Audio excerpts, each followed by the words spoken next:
All right, for today's video, we're going to discuss why I only use long stems on my bikes, and how you can too, and how you can achieve an aero position. All right.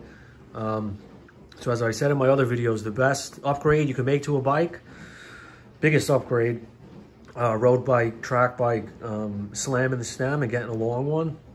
Now the reason being, just been proven over and over via science, the beautiful science.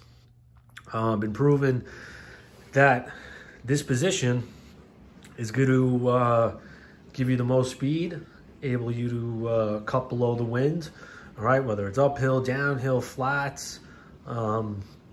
This is the position these bikes were meant to be in, all right? So this is the Cat 12, all right? It's got the old school geometry, all right? And then you see the Bianchi, same thing, you know, the aggressive geometry, all right? So these bikes are meant to be ridden, you know, smaller than what you would get, you know, another bike, as like, let's say, you know, a cross bike or a touring bike, or, you know, just a regular bike you ride around.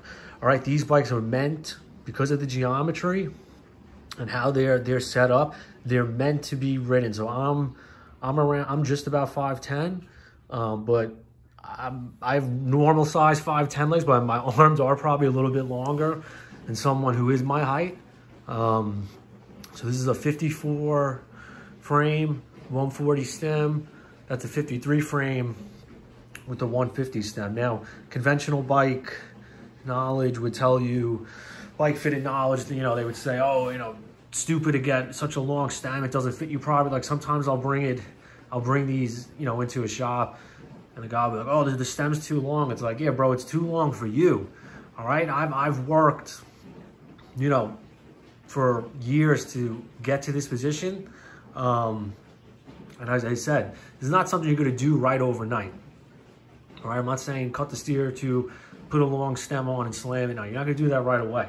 You gotta get more flexible, more stronger, all right? Lower back, core, and hamstrings, all right? Those are the areas you're gonna work on. And all you need is a kettlebell, such as that. All right, and I'll put my my kettlebell videos, what to do, all right? 2 to 3 days a week, 25 minutes a day. You're gonna see the biggest improvements, all right? Especially in the winter, you don't have to ride as much, all right? A lot of the work should be off the bike. That's gonna help you get better when you get on the bike, all right? But as long as you're consistent and, you know, make sure you're doing it all year round too, not just in the off season or, you know, whatever. But if you're racing or doing a lot more miles, you know, in the spring and summer, obviously you're not going to lift as much, but you should still do it a little bit just to maintain. And then quickly we're going to watch, I don't have time to screen record and talk over the videos. We're just going to watch a quick video. Paul Sherwin, RIP Paul Sherwin, discussing Lance's time trial bike from the 2002 tour. All right, and he discusses how Lance achieves that position. Where the rider becomes more aerodynamic. He gets down onto these bars. Although these brakes don't look very good, they'll work very nicely going around the corners.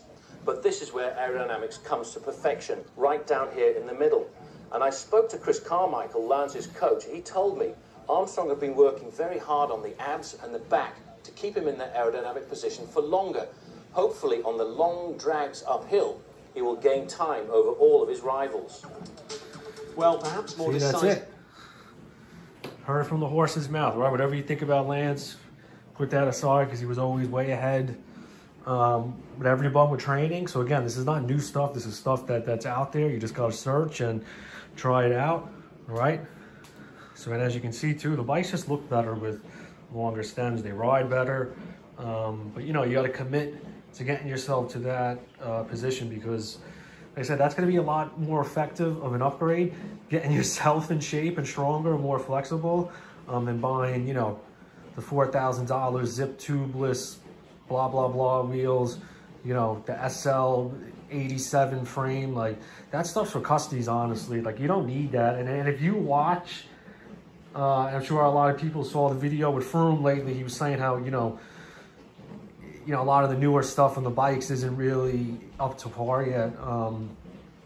But the simple stuff works, you know. You just need, I'm not saying, you know, you can use Walmart equipment, but simple, effective equipment can get the job done on top of your fitness being at a high level, all right? So that's always gonna trump your equipment, fitness over equipment, always.